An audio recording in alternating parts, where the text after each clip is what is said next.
Olympic gold medalist Katharina Witt from Karl-Marxstadt, East Germany, the lady to beat in this year's World, Scotty.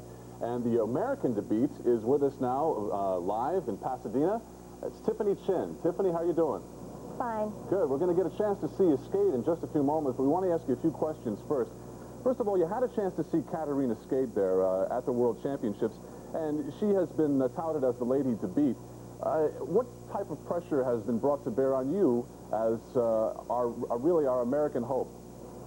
Well, I think that everyone right now expects me to win the national championships coming up in either late January or early February, and I will be working very hard to do that. And as for the World Championships, I don't know how, in fact, I don't know what she's doing at all. Does anyone know? You missed the 1984 World Championships this year, and you just missed a medal at the Winter Olympic Games. What's your condition now? How do you feel? Well, right now, I'm trying to build up my training program and trying to get into really top form.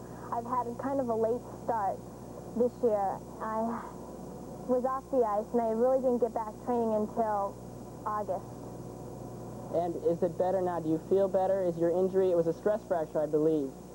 Is it, yes. Is it taken care of now? Are you training now? Are you feeling a lot better? Yes, I'm training now. I've kind of had, kind of ups and downs, but I'm starting to get back into it. I want to tell you, Tiffany, that Katharina Witt is training very hard, as expected at the World Championships to meet you there. Now, before we watch you skate, I understand we're going to see your short program. Is that right? No, I will be doing the slow part of my long. Okay. Now, can you describe that before we see it? Well, I have one triple in my slow part, but I'm not going to be doing it because of the size of the rink right now and because I'm not warmed up, okay?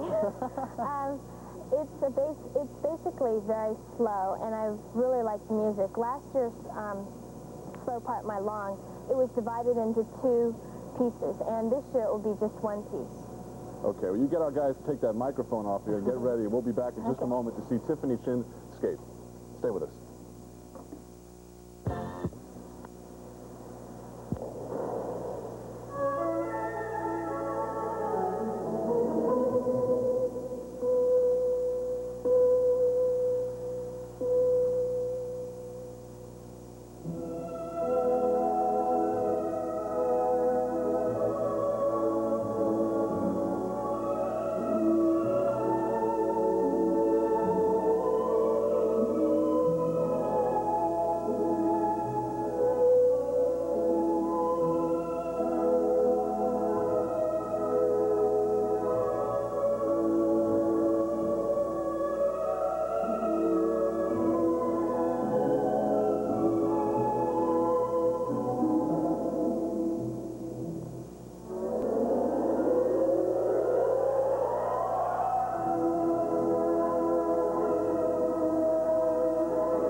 That's beautiful. It's great. 17-year-old Tiffany Chin. We'll be back with ice dancers Jane Torval and Christopher Dean after these messages. Years become synonymous with Britain's Jane Torval and Christopher Dean.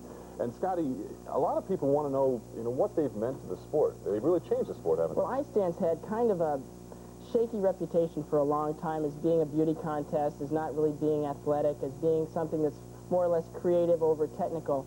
What Jane and Chris did for the sport was they took it beyond any kind of of aesthetic thing. They took it right into a very technical, very athletic, very strong thing that captured the public with this, just the way they were. If Jane and Chris found out that one of their competitors was getting up at 3 o'clock in the morning, they'd start at 2. And Chris was brilliant for his sport. He was creative, he was artistic, it was like he was made to be an ice dancer. And Jane, her strength was that she could take whatever Chris dished out. And what they did was they took the sport from their Mac and Mabel from 1982, which was probably the greatest ice dance thing up to that time, and they had to beat it for the next 2 years. The next year they came back with Barnum, and they stretched the rules farther than anybody ever dared. And then they went into something they couldn't compete with, that stretching of the rules, so they went into Bolero and just changed the books. They just redid the whole thing. It's great. All right. Of course, in Sarajevo, as well as in Ottawa, Torvill and Dean stretched the limits of perfection, as Scotty mentioned, in the sport.